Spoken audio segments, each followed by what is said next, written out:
morning, everyone. People are still joining, so we'll just hold on a moment.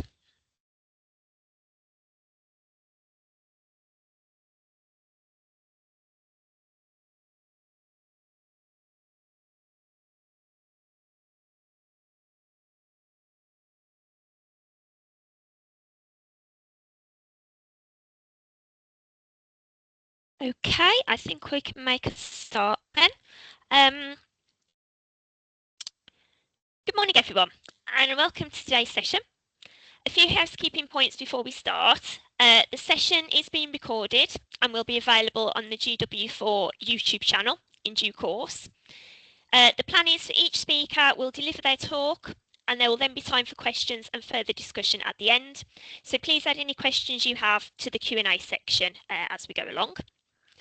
I'm Kelly Snow from Cardiff University, and I'm joined by my GW4 Open Research Week Planning Group colleague Gareth Cole from the University of Exeter, and we're delighted to be hosting this session on improving and expanding open practices in the arts, humanities and social sciences, looking at how two projects, namely MORPHs, which stands for Materialising Open Research Practices in the Humanities and Social Sciences, and the Uncertain Space, are exploring this in different ways. So our first speakers today are Dr. Miranda Barnes and Jenny Adams from the MORPHs project. MORPHs is a collaborative project co-delivered by the Universities of Cambridge, Sheffield, Coventry and Southampton. It is led by PI Sam Moore and funded by Wellcome, AHRC and the Research England Development Fund. Miranda Barnes is a postdoctoral research associate on the MORPHs project at the University of Cambridge as part of Cambridge Digital Humanities and the University Library's Open Research team. Miranda is an interdisciplinary researcher interested in open scholarship, meta-research, collaboration and the epistemological possibilities of creative practice and interdisciplinarity. Jenny Adams is a research associate in the School of Information, Journalism and Communication at the University of Sheffield, where she also works on MORPHs. So a very warm welcome to you both, Miranda and Jenny, and over to you. Thank you very much for the introduction, Kelly, and for the invitation to be a part of the Open Research Week. I'll just see if I can share my slides with you.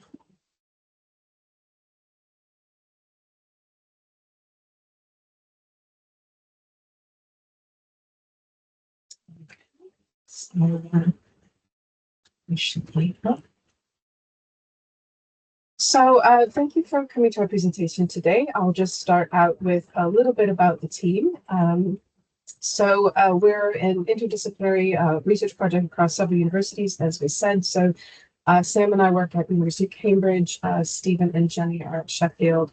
A little later in the work project that will occur next year, we'll have our colleagues at Coventry University, and we also have Siddharth Soni from the University of Southampton. So that's who we are. And basically, the who, what, when, where, whys, the why MORPHs. So as pretty much everybody is going to be aware, openness has been emerging as a central concept in the production of evaluation of academic knowledge for some time. So the first part of the 21st century, this has been really growing. And it's very important for many reasons, but the dominant discourses and audit mechanisms around openness tend to be tailored towards STEM disciplines and quantitative research.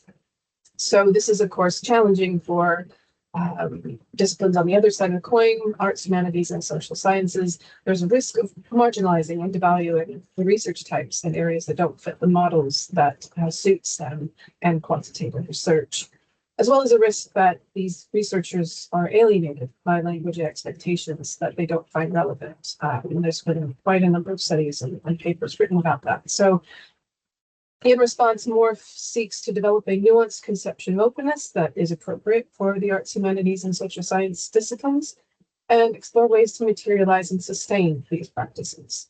And one of the things that is important to understand is that this is important, particularly at the moment, because humanities are presently under threat globally in higher education institutions.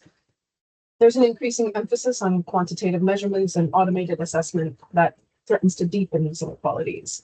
So what we want to do is try and fight back against that, because the open practices that are more central and widespread to the arts, humanities, and social science disciplines, particularly the qualitative social science disciplines, they tend to go unrecognized and unrewarded. There isn't built-in mechanisms to support these and encourage them both in institutions and other policies, including funders. So the other thing is that these nuanced forms of openness have long been practiced in the arts, humanities, and social sciences without necessarily being termed open research. So this has been an uncovering process rather than a discovery process. And the acknowledgement is going to be essential to give credit where openness is in practice has already been a part of these disciplines and subdisciplines for many years.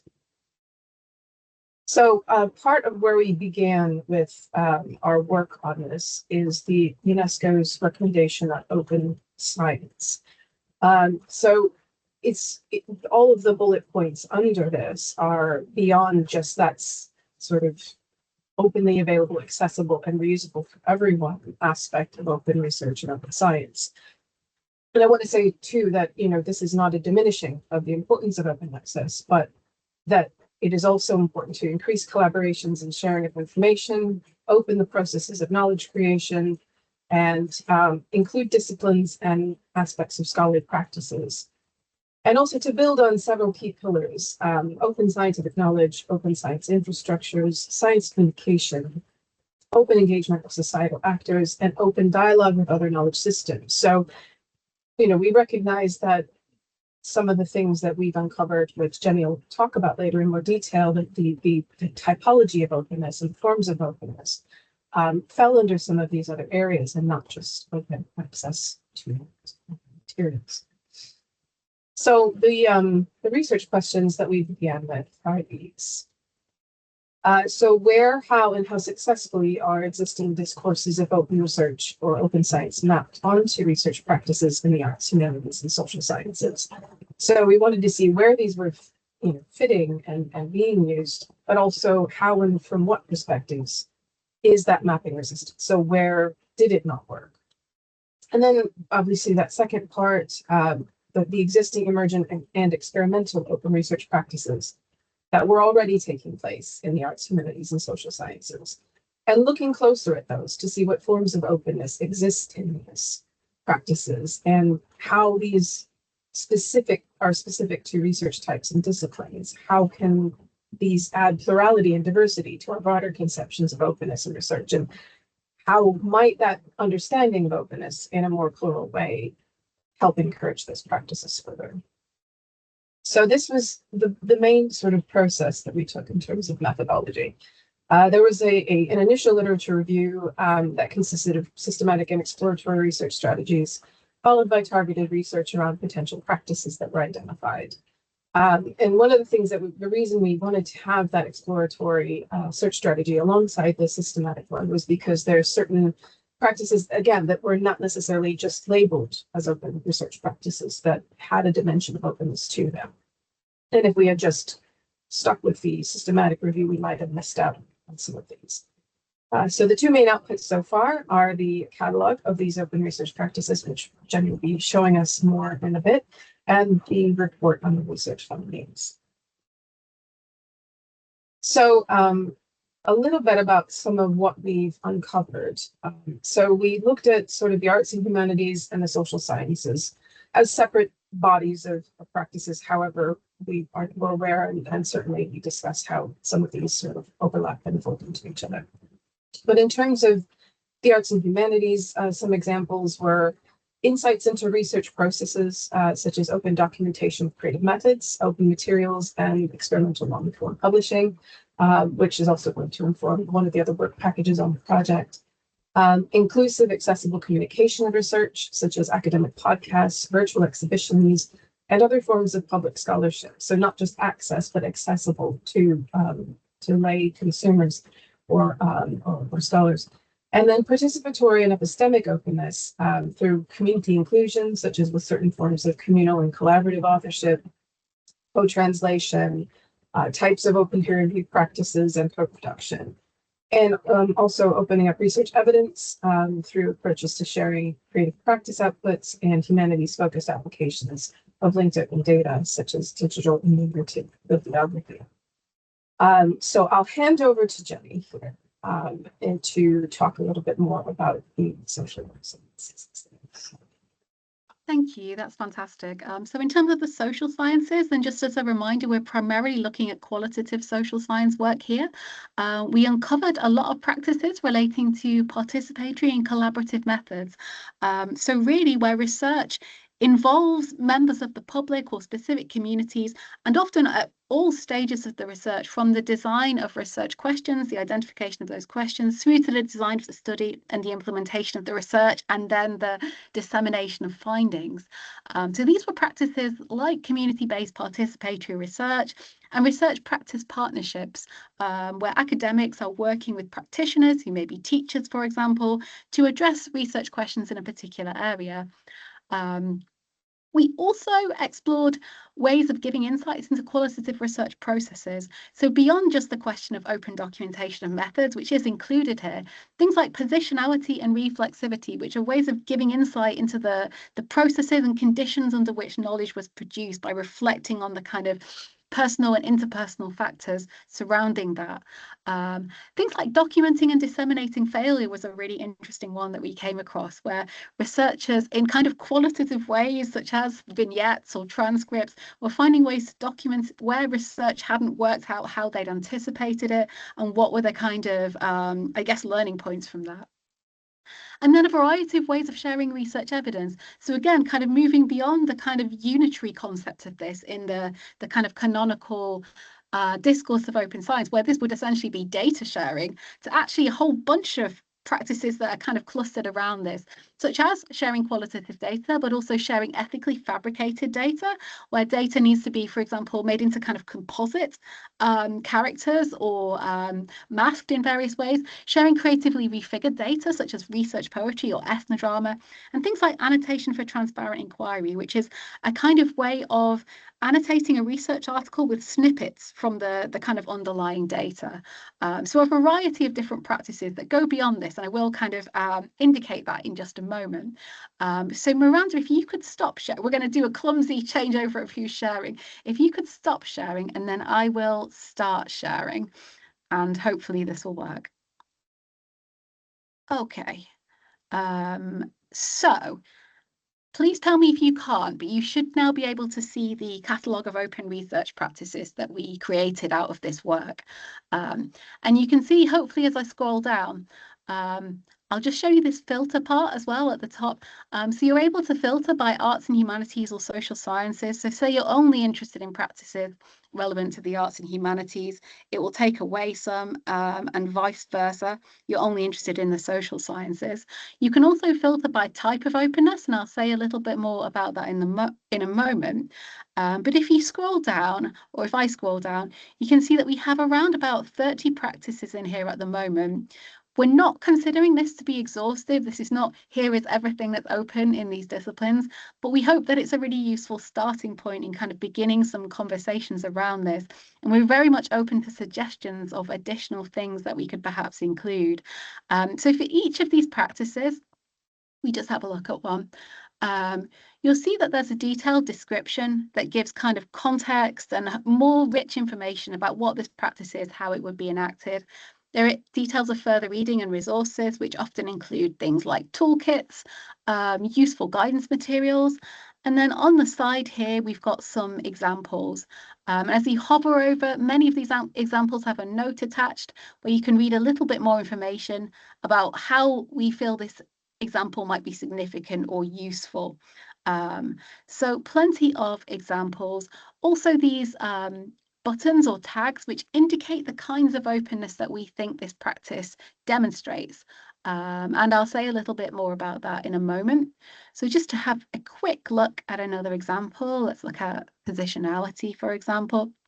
You can see again, detailed description, examples on the right-hand side, further reading and references. So we're hoping that this is a really kind of comprehensive resource that will really help people to get to grips with what open research can look like in these disciplines. So now I'm going to attempt to, actually that should work because I'm sharing my window. So you should now be able to see the slide presentation. So those types of openness that we were talking about that were indicated in the tags in the catalogue, and there's also some material in the catalogue that goes into this as well, but we don't have a ton of time, so I'll just briefly outline them. We have 6 forms of openness that we've identified among open research practices in the arts, humanities and qualitative social sciences. So 2 of these, accessible communication of research and availability of outputs, relate to accessibility in 2 different senses. So availability of outputs just means the output is available openly. Accessible communication of research adds another layer to that in terms of signifying outputs where not just that output is available openly, but it actually communicates the research in ways that are accessible and coherent to audiences beyond academia. So some of the things we identified that particularly fulfilled this were forms of public scholarship like blog posts, academic podcasts, digital exhibitions, public lectures, things like that.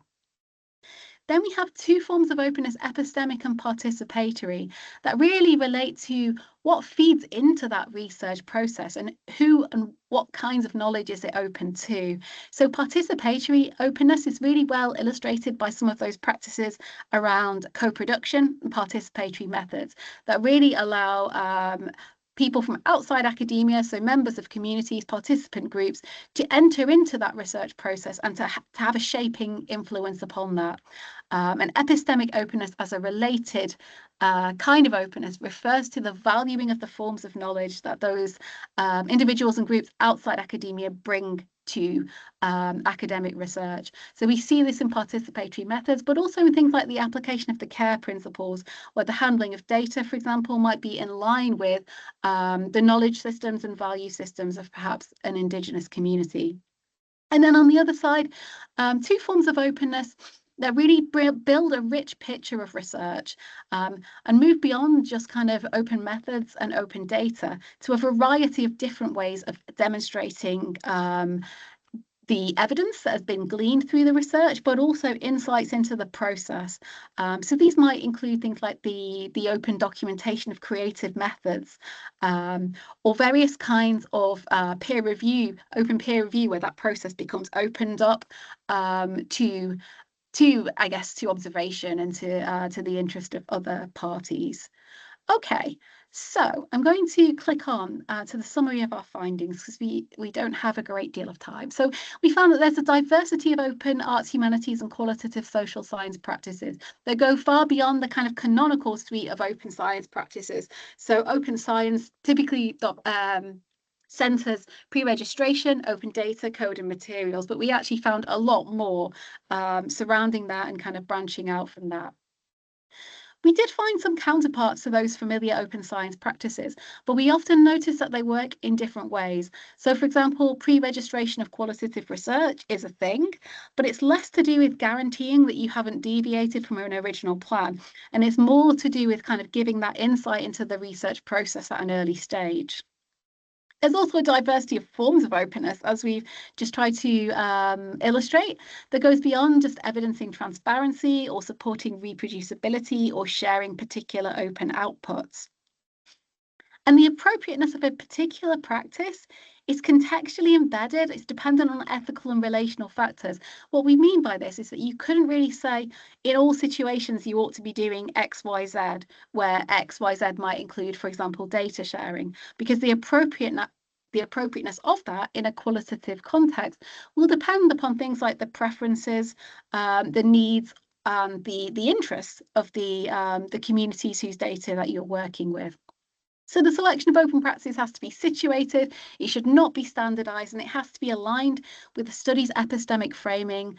So what kinds of knowledge it's considering to produce, or what it's considering as knowledge, and to take account of the distribution of the benefits of openness. So who benefits from making things open? And then a given practice can often take place in a variety of different ways. So there's not just necessarily one way to achieving many of these practices. And all of these things have implication for policy and monitoring and all of the ways we kind of assess, evaluate, quantify open research. Okay, so many of these outcomes are documented in the Morphs report, which came out in February and which is linked to here. We also now have a preprint in F1000 research that explores many of these ideas, particularly going into a bit more detail in terms of the epistemological context of that. The report makes recommendations for funders, institutions, open research monitoring initiatives, learned societies, publishers, and researchers. And if we were to sum up what these recommendations are really kind of getting at, we are emphasizing the importance of flexibility, acknowledging diversity of practice, creating inclusive guidance and advocacy materials, and engaging with arts, humanities, and social science communities when reviewing and revising requirements and expectations around openness. Okay, I'm just going to go very quickly through this. Some examples from the recommendations for institutions, and I will maybe pick out perhaps one from each page of this. They are detailed in full in the Morphs report. So to choose one from this, the middle one, to ensure advocacy materials include a broad range of open practices, including examples from AHSS, and to develop case studies that showcase the open practice of AHSS researchers in ways that go beyond the use of canonical OS practices. So we often find that institutions will have case studies around open research and will often really try hard to have one from the arts, humanities and social sciences.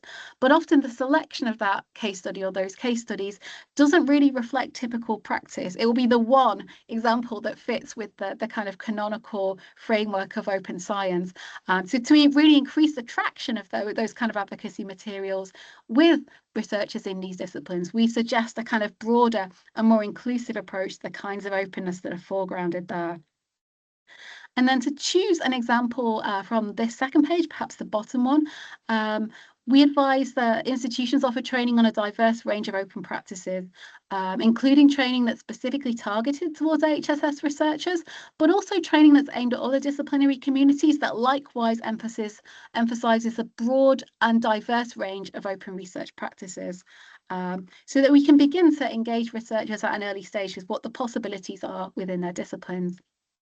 Okay, so we also make recommendations for a range of other stakeholders, which I won't go into now, but I'm going to hand back over to Miranda, who's just going to talk through our final couple of slides. Thank you, Jenny. So this is just some links to more about what the project has been up to. So we've got a website on the knowledgecommons.org. And we also have a Blue Sky. The link here is to the report and the catalog and also the repository. So you'll find the report in the repository as well as the underlying data for the catalog and some other materials and other work packages that were currently underway. Next slide, please. And just to end here on a few things that are news so far and what we've done. So we've got a pre-print out with F1000 that discusses more of what we've done in this work package that we've reported on today with the cataloging of these open research practices. We also have just released a special issue of the Journal of Electronic Publishing on open research in humanities and social sciences, which was a part of a pilot open peer-reviewed work package that we'll be releasing more about in the coming weeks and months. Jenny's doing a talk later on this week on documenting diverse open research outputs in creative practice. And also I'll be doing a talk at the Future of Open Research 2026 conference in early May about that open peer review plan that we have been working on. So then we know that questions are delayed. So I guess that's all for now. And we just want to thank you again for listening. Thank you, Miranda and Jenny. That was really interesting. So some really interesting findings and recommendations so far coming out of the project, which hopefully we can chat a little bit more about shortly. So I will move on to our next speaker, but if you have any questions for more, start adding those to the Q&A section and we'll come back to those at the end. So our next speaker today is Stephen Gray from the University of Bristol. Stephen's own research is concerned with the application of digital 3D technologies to provide immersive access to cultural heritage collections. This includes building virtual reality environments, 3D scanning artefacts and spaces, and interactive games design. Much of his research time is spent developing the Uncertain Space, the University of Bristol's virtual museum platform, which he'll be telling us more about today. Stephen also has a library research support role that involves working to promote open research with an emphasis on fair data, interoperability and digital preservation. His team spans research data management, digital humanities, research metrics and open access publication. So welcome Stephen, and over to you.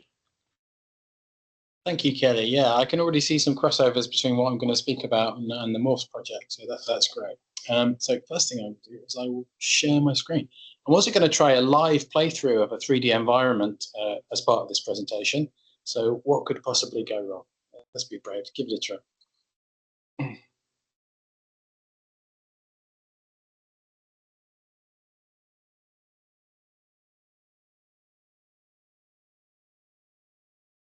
Okay, yeah, so you should be able to see the presentation there. So as Kelly says, I'm Stephen Gray and I'm the head of research support as part of the library at the University of Bristol. So thanks for asking me to speak today. The virtual museum is part of what we do for digital scholarship. So just a note on that, at Bristol, digital scholarship involves using digital tools alongside historical collections to support research and teaching. So this could be creating new online archives of digitized objects or helping researchers to analyze collections using software tools. We work closely with the archivists and curators from across the university to really get the most out of our unique cultural collections. So today I'll be speaking about the Uncertain Space, which is our virtual museum. You hear that term used quite a lot these days. When we started this during COVID, it was pretty much unheard of. I've heard the phrase virtual museum quite a lot in recent years. So I'll outline where we are with our virtual museum, look at some of the virtual exhibitions we have at the moment, some of the challenges, because it's not all easygoing, and then speak about some of the future developments for the platform. So firstly, I'd like to rewind to 2003 when I worked at the Tate Liverpool.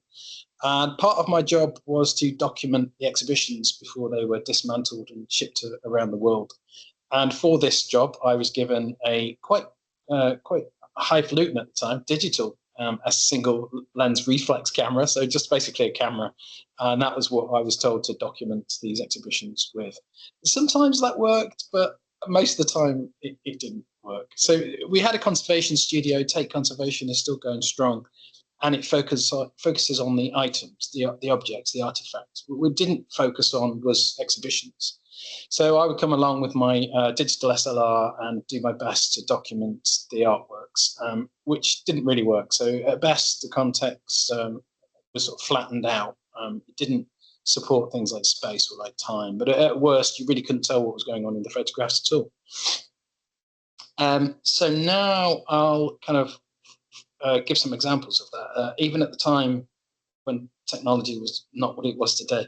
So things like installations, multimedia, large-scale works were hit the hardest. It was really difficult to say how to represent artwork, which changed in time and space. Also, working in complex and subtle ways was all lost when you just got photography to document the art. Photography perhaps was the worst way to do this for sort of spatial or subtle collections of artwork. Video was better, but it gave no agency to the viewer. There's no way to look around, nowhere to explore. So basically, these artworks were documentation at best. They had no life. They weren't reusable. They had no life as artworks beyond the timescale of the exhibition, temporary exhibition. So enter around 2010 computer game technologies. I'll give you some examples. Other stuff that we've done with this. So the idea of the games engine was kind of born around 2010. Games engines are software packages which allow 3D games to be put together with a minimum of coding. So whole environments can be documented in 3D along with these elements of time, like audio or video elements. It also became possible to capture installation or even live performance And large-scale works could be documented with a sense of scale, finally.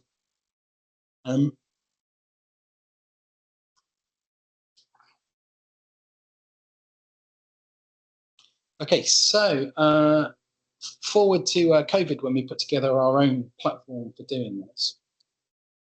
The Uncertain Space is a virtual museum. It's not a game. That's the important thing to remember, that it's not like a single game. It's not a single digital experience. It's a whole bunch of different games, a whole bunch of different projects that have been strung together. So the aims of the museum are to work with curators and creators, so artists and curators, to create digital representations of real-world exhibitions, usually real-world exhibitions, to increase meaningful engagement with the content and to widen audiences both geographically and demographically, and to foster new forms of collaborations, for example, by co-curating born digital exhibitions with community organisations. I'll talk a bit about that as I go there. To support open research standards wherever possible, such as FAIR data. We've heard about findable, accessible, interoperable and reusable data already today. Doesn't always fit nicely with this kind of creative arts output, but sometimes it is a useful tool. And crucially, the virtual museum is a different route into materials, into collections, or to meet artifacts. It's not intended to replace other forms of interaction like real-world exhibitions or real-world performances. Rather, it's meant to complement those. Okay, so I'll go through some of the examples of what we have in the museum at the moment. This is a still. I'm going to try and be brave and share a live version of this. Okay.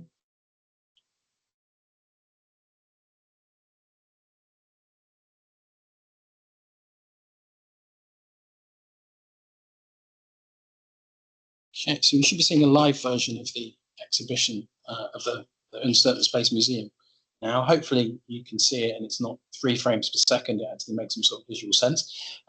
So this is the museum platform. As I say, we've got lots of different exhibitions which hang off this now, some of which were individual research projects from our own academics, some of which have co-produced exhibitions of different kind of content. So I'll give you an example of a few different projects that we've done and why we've put them together in this sort of format. Spike Island, for those of you who know Bristol, is an art gallery and artist studio space in Bristol. And we worked with some AHRC money to create a virtual version of their art space. Primarily, the motivation for the gallery was to widen audiences. So where people either physically or geographically or socially couldn't enter the space or were unlikely to enter the space, we wanted to widen the offer that Spike Island has by making this virtual version of the exhibition. Also, another really important strand was that we were working with 2 artists, Steve and Michelle, who hadn't worked with digital technologies before. So it was thinking really about, after they've had their real world exhibitions, what legacy do they want to leave behind? What will their creative work become? We didn't want to go for flat photographs. So this is a real world exhibition, if you like, that's been digitized in its entirety. So all the video elements, all the 3D elements have all been digitized. And this is all available online for free. So the project ended a year and a half ago. And the great thing about these kind of digital technologies is that this is all still available online. And we're actually planning the second Spike Island virtual exhibition, which should take place later this year. So Spike Island does a platform for creative work around the city. Is actually building an archive of past exhibitions as we digitize and create more. Another exhibition that I'll show you was the Martian House, which was another creative project which involved artist Nikki Kent, but also engineers and architects. The whole idea of the Martian House is it physically existed in Bristol on the dockside. And it was open for a few weeks, just 3 weeks, I think. So the limited amount of people that could actually get to see the real thing. There's a photograph on the wall of the Martian House. The ideas behind the project is about sustainable living, not only how you would live on Mars if you were lucky enough or unlucky enough to find yourself on Mars, but also how you can live sustainably on the Earth as well. So this was all physically built, but yeah, disassembled after just a few weeks, unfortunately. So it was kind of a no-brainer to offer a digital version of the experience. So those messages could still be looked at and understood 2-3 years after the physical exhibition was taken down. So you can see these messages and prompts around the place, asking people to think about everything you take to Mars, and perhaps everything you have on the Earth is important. What you're going to do with waste, because it's not just going to disappear, so why not turn it into an asset? So for the artists, I think it's really important that those questions, those prompts are still exist and have a life beyond the physical exhibition. Okay, so that's enough. I'll swap over my screens. That's enough of the real thing. If anybody wants to download the Uncertain Space and all of its exhibitions, you can do that. It's all available for free online.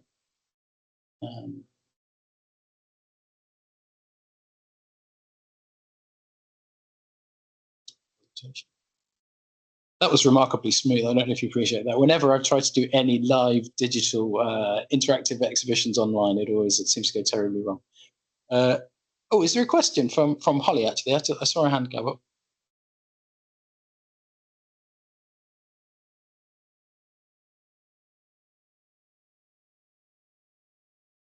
Okay, let's get back to the presentation.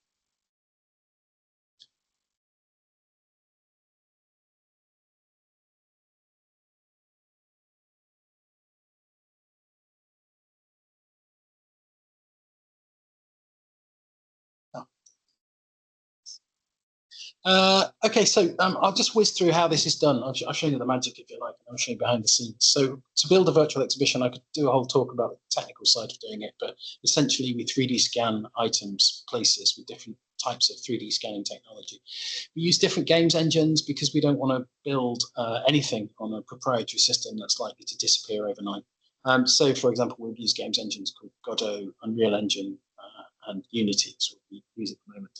We model in Autodesk Maya and Blender, which is an open source 3D modeling package, and we've got lots of different 3D technologies. Because we've done a series of different projects now, each of them has some funding involved to buy some equipment. So we have quite a lot of different technologies. All the technologies we have for the museum are all available to our researchers and students at the university as well. So we put them all into a creative lab. So not only do we teach how to do online digital 3D environments, we also provide all this equipment to students and researchers so that they can follow what we've done. Publication platforms, yeah, so we have a first-person game that I was just showing you. There's also a virtual reality version. There's a play in browser version in case you can't download and install any software, and there's a new Cave version, which I'll show you a still from in publication platforms. We publish on itch.io, which is basically the YouTube version of 3D environments. Steam is a very similar games platform.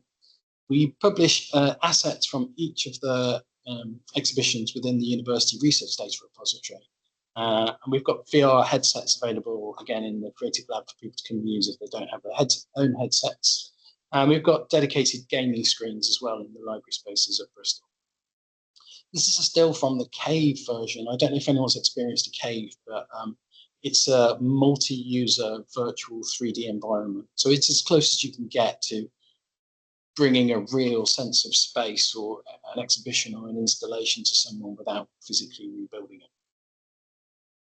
Okay, here's an example of where we kind of follow the traditional line of sharing content. So items from this exhibition, for example, which is a bland collection, 3D scanned, and all of the digital 3D items are available in our research data repository alongside all other kinds of research data.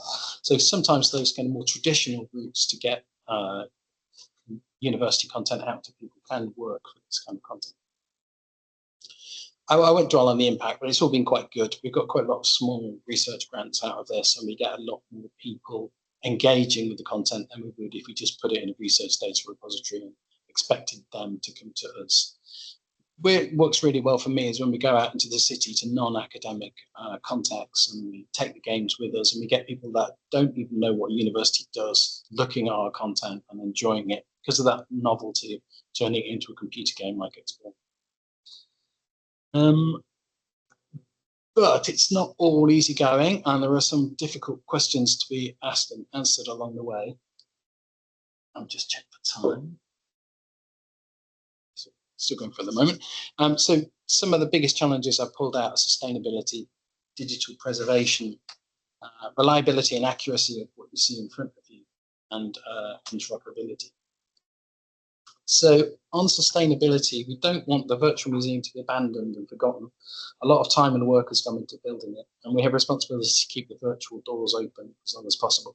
That's one of the reasons that we do all this development in the library ourselves. We don't use external commercial companies.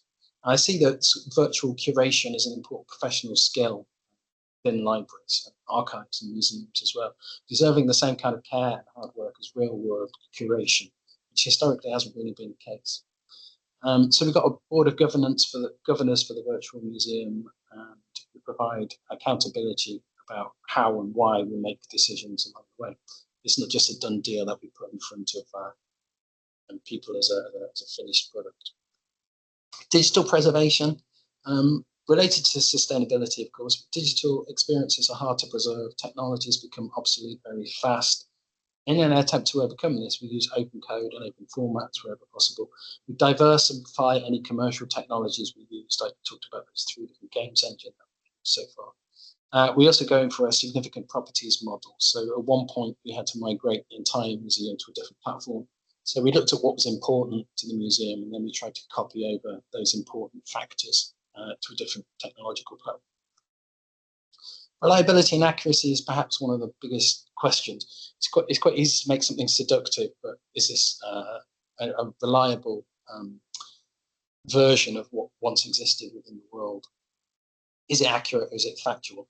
I think this is where a different kind of openness comes in, where we work with curators and we work with creative artists and types to really see if they're happy with the end result. We know it's impossible to recreate something from the real world exactly, but is this a good enough representation of what they've created? Interoperability, trying to ensure as many people have access to the museum is really tough. It's in the interest of commercial vendors to ensure that one system won't support the content from another system. So we use the standards whenever we can to make sure that everything we do is interoperable with other people's technologies. Which kind of brings me nicely onto future development. So we've got a whole bunch of new exhibitions ready to join the museum when we can fund that, or we can find the time to do that. We've got 26 new exhibitions in the list. Many of them will need small grants to make them happen. We're hoping to implement multiplayer so we can get multiple groups into the museum, maybe this year, maybe next year. It's actually in there already, but it's turned off. And there's a question there about moderation. Who's going to be there to safeguard people who are using this virtual library space in the same way as we do for the physical library spaces. Longer term, though, I think we can imagine some kind of cultural collections, virtual web. So I've talked about what we do at the University of Bristol. Also, we started to expand that to Spike Island here in Bristol. Also, probably expand that soon to the City Museum. It would be great if we could build a web so that people can really move between one space to another space and join cultural collections together for themselves. So with that in mind, just in case anyone was thinking, could we do this? I'd like to say, yes, you could do this. It's not rocket science. So it's actually very cheap in terms of technology. Software costs nothing. We've got cameras from maybe 2000, 2005, which do really good 3D scanning, and it cost about £10 on eBay. So that's technology is kind of cheap there. Publication costs are zero. I think the real cost of doing something like this is staff time. And if you see this as a kind of valuable use of staff time, then it can happen. Otherwise, it's unlikely to happen. But the last word, I think, maybe leave it to those 2 artists who I worked with on the virtual Spike Island. Rather than my words. So as a consequence of the project, we have developed more collaborative project bids and further immersive media projects, which would have been unthinkable before the project. And most importantly, it's not only the practical experience of working with digital technologies, but how this experience has led us to challenge our own work. It's that word of that. Words of the artist. All right, that's been done. Thank you for your time.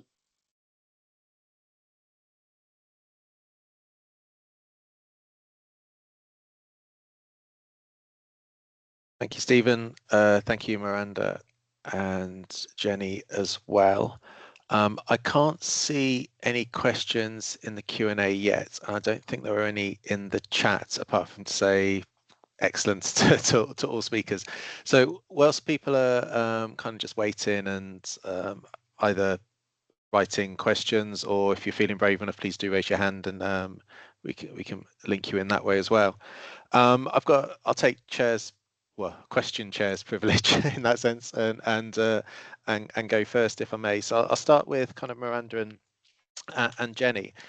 I just wondered, kind of from a kind of a AHSS perspective, does some of the standards that people like me work in as kind of open research managers, I'm thinking things like fair data and stuff like that, do they need to be evolved to fit in with, are they too STEM heavy? Are they too quant heavy? Do we need to evolve our standards to fully be inclusive to kind of AHSS type research that you're investigating? So very broad question, but I guess if I can start off, I would maybe make 2 points in relation to that.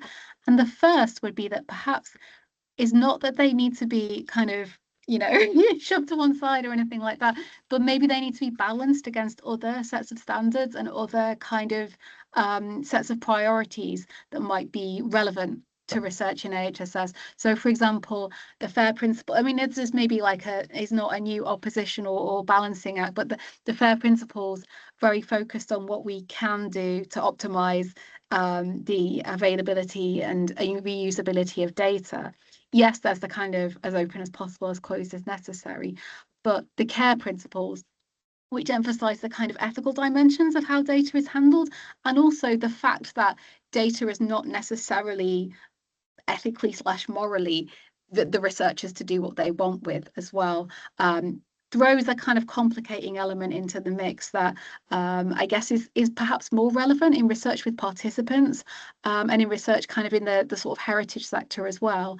And I guess secondly, perhaps the language, Miranda talked a little bit about language earlier on, but perhaps the language via which things like expectations around FAIR are communicated, it can be a little technocratic, which might be alienating to some researchers in more arts related areas. But I'll hand over to Miranda.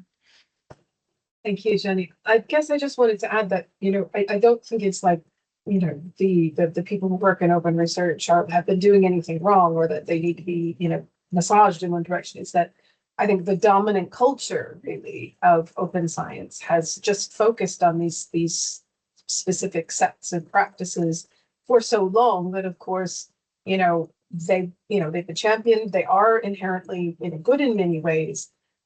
It's just that these other things haven't been surfaced and haven't been understood. But for instance, I was giving a talk about our recent deliverables at the Open Research team in Cambridge, and some of the team who work with data and work with academics around data, had found this evidence of alienation when using certain terms and discussing certain approaches, and so they found what we were talking about to be potentially helpful in bridging the gap while also being sort of honoring epistemic difference. So I think that can be done through conversation and hopefully using the tools that we create. Yeah, no, I'd agree. I think even just kind of add in the word practices after open research, I think is a really powerful way of looking at that as well. It's not just open research; it's the practice as well. That's the really key thing when we talk about quality type stuff. So no, thank you. Stephen, just to you. Firstly, really interesting, and there's been quite a lot of positives in the chats as well. So hopefully you see that as well, and for the previous paper. And also had a chance to have a bit of a play in your labs before. I think it was in November. So it's really interesting to see it on screen versus kind of in real life as well, so to speak. But you were talking around kind of the long-term, vision, I suppose, rather than plan, perhaps, of kind of turn it into a wider Bristol cultural space and kind of cultural environment, and maybe over-egging it slightly. I just wonder, kind of, have you worked with kind of schools in Bristol and kind of taken kind of collections in that sense, taking collections into schools and that sort of thing? And if so, kind of what the response and what the feedback's been? Yeah. So we've done whole exhibitions primarily for different age key stages. So one of the ones we did, which was really successful, was recreating a Roman villa in Bristol, which is just some rocks on the ground for anyone who's not an archaeologist. But we rebuilt it with the archaeologists from the university and also the curators from the museum for secondary school visits to that site. So now, rather than the archaeologists having a really tough time saying there was a wall here, there was a door there, there were 2 windows over there, you can just say play the game and then come and have a look at what's left. So yeah, no, it works really well. And also Gareth, no, I think that would be great to have a Bristol-based kind of creative virtual space, but wider than that too. I go to Lithuania next week to talk to the National Museum about what they might want to do. So I mean, it doesn't need to be geographically limited. It could literally bolt on things from all over the world, make a virtual space. And I think I go further than that in saying that if we don't do it in the not-for-profit sector, Meta is quite likely to do it very soon. And we probably don't want ticket prices and costs. We probably don't want our heritage behind a paywall. Yeah, no, it's interesting you say it, because I mean, just in the UK context, I was just thinking of kind of some of the other work that's been done, kind of the Heritage Data Service, Museum Data Service, you've got towards the National Collection, and it's kind of a lot of this work could, maybe there are linkages that I'm just not aware of, but kind of a lot of that, there's a lot in this space that, yeah, as you say, if we can bring it together in that non-profit, not-for-profit area, I think there's a lot of a lot of advantages there, a lot of benefits as well. But yeah, just thinking of GW4 as well, on a GW4 Open Research Week. But yeah, it's a different conversation perhaps. But yeah, that might be a nice start. Yeah, it could be a nice start to widening it out beyond Bristol. Yeah. As well, GW4 partners. Yeah, perfect. I came off the Q&A tab onto the chat tab, so just let my computer load up, but I had a red dot, which makes me think there is a question. Two for Stephen. Who are the target audience for the uncertain space? Do you think you are reaching them? And the second question, how long, rough average, does it take to add an exhibit, room or rooms to the museum? So firstly, we've got different audiences for different exhibitions. So the whole museum is, as you would have with a real world museum, you have exhibitions for kids, for older people, or different groups. So each of the exhibitions has its own audience. That's probably the close answer I can get to the first one. Second one, it depends. If a researcher has been making a virtual exhibition as part of their research, and that needn't just be the arts, it often is the arts, but it could easily be engineering, social sciences. So if they come to us and say, here you go, we made this and we need somewhere to put it, then we can just act as a repository and plug it in a day.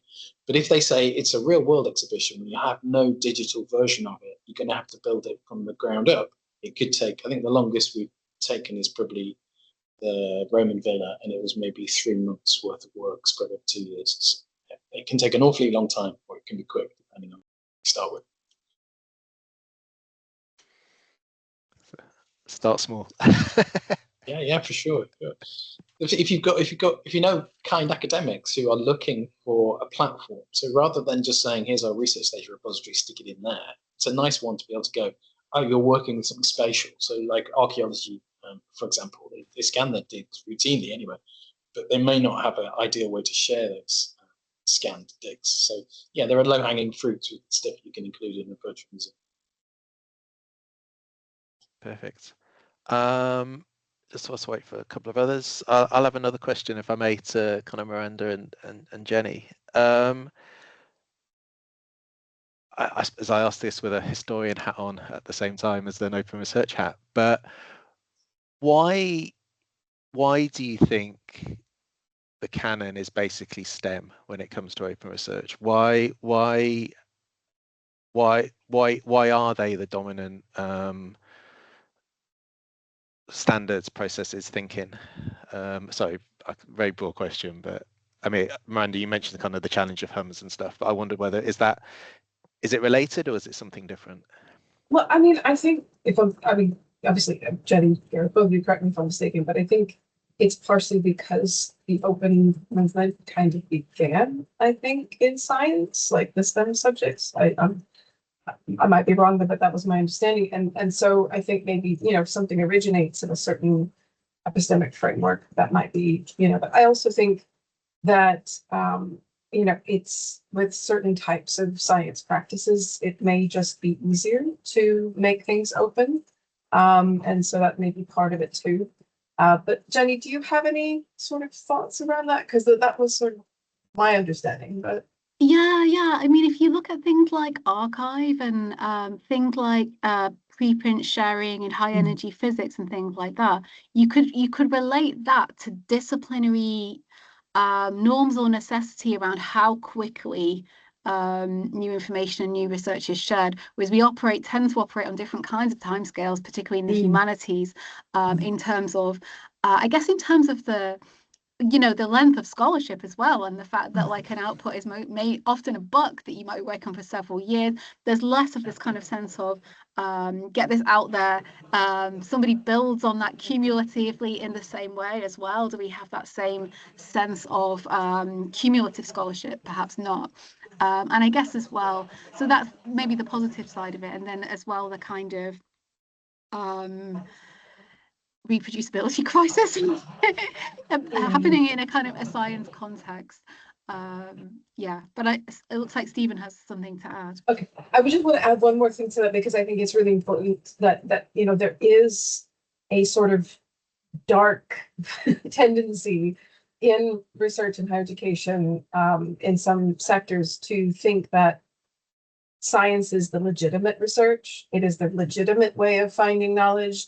And there is a strain of scientism that exists that sort of, keeps the arts, humanities, and the qualitative social sciences somewhat as sort of the stepchild, of the rest of knowledge production. And I think that that's the unfortunate side of what's, existing, and that bias. Stephen? Yeah, I was just going to say, do you think and we do this ourselves in the university as a research support, we equate things like research data to evidence, because that's shorthand and it lands with STEM and they get that and they talk about the reproducibility crisis and yes, I do want to evidence my research. But then you exclude the arts, the creative arts, historians, you exclude people to whom evidence means something completely different or is not relevant there. And I think now we're starting to look, I don't want to say the ref is a wholly positive force, but when we look at things like an environment of research where open practice is also valued alongside open data or open publication, then I think maybe that gives an advantage to people. By and large, the people we're talking about have been researching openly. Their practice has been open, and that predates open STEM. Openness is built in. It's just maybe not the same type of openness. So yeah, more power to morphs. Thank you. Yeah, I think it's a good place to finish. And Stephen, that kind of it's just the thing that's done, I think is a really interesting, whether we call it open or not, it's just how we work, like participatory research that Miranda and Jenny talked about. It's not seen as open, but it is open. It's just not open in the way that we've spoken about. Similar to what you're doing, I guess, with the museum, Stephen, kind of what it's, you'd never call it open in that sense because it's digital scholarship, but it's opening up and inclusivity and all of that aspect. So it's really interesting crossovers. We're at time, unfortunately. I've got many more questions I could ask, even if no one else has. But I just wanted to thank again Miranda, Jenny, and Stephen, to thank everybody who's attended today. This was the second of a number of open research sessions this week as part of GW4 Open Research Week. The next one, you don't have very long to wait, is at 1 o'clock this afternoon. And that is on open practices and methodologies in research design to support reproducibility. So hopefully see you either at that one or at a number of other sessions later in the week. But I just want to say thank you very much again to our three speakers, and to thank you to everybody else who's attended today. And Kelly, thank you, has put a link in the chat for those who would like to know more. But thank you very much. Thank you.